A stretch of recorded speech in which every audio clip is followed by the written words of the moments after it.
महाराष्ट्रात एकाच दिवसात 43 ठिकाणी छापे, 21 जणांना अटक आणि तब्बल 4 कोटींचा माल जप्त। पण नेमकं असं काय सापडलं आहे की ज्याने संपूर्ण राज्यात खळबळ उडाली आहे। मित्रांनो, मी अंतरा आणि तुम्ही पाहत आहात अपडेट कट्टा। आता हे संपूर्ण प्रकरण काय आहे हे जाणून घ्यायचं असेल तर हा व्हिडिओ शेवटपर्यंत नक्की बघा। अन्न व औषध प्रशासनाचे आयुक्त तुकाराम मुंढे यांनी पुन्हा एकदा धडाकेबाज कारवाई करत भेसळखोरांवर मोठा घाव घातला आहे।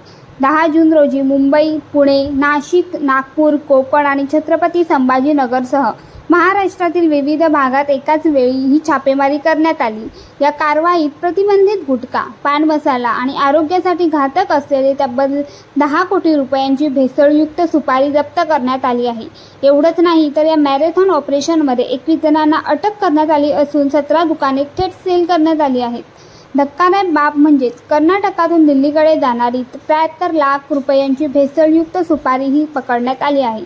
तर मुंबईच्या अंधेरी परिसरात कृत्रिम रंग मिसळलेल्या खाद्यपदार्थांवरही कारवाई करण्यात आली आहे। याशिवाय दूध, खाद्यतेल, पेढे आणि खवा यांचे नमुने तपासण्यासाठी प्रयोगशाळेत पाठवण्यात आले आहेत। म्हणजेच येत्या काही दिवसात आणखी धक्कादायक खुलासे होण्याची शक्यता नाकारता येत नाही। मित्रांनो, तुकाराम मुंढे यांच्या धडाकेबाज कारवाईमुळे भेसळ करणाऱ्यांमध्ये मोठं भीतीचं वातावरण निर्माण झालं आहे। पण तुमच्या मते ह्या ज्या कारवाया होत आहेत त्या अजून कडक पद्धतीने व्हायला हव्यात का?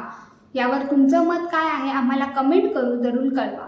आणि अशाच महाराष्ट्रातील अपडेटसाठी अपडेट कट्ट्याला सबस्क्राईब करायला विसरू नका। धन्यवाद।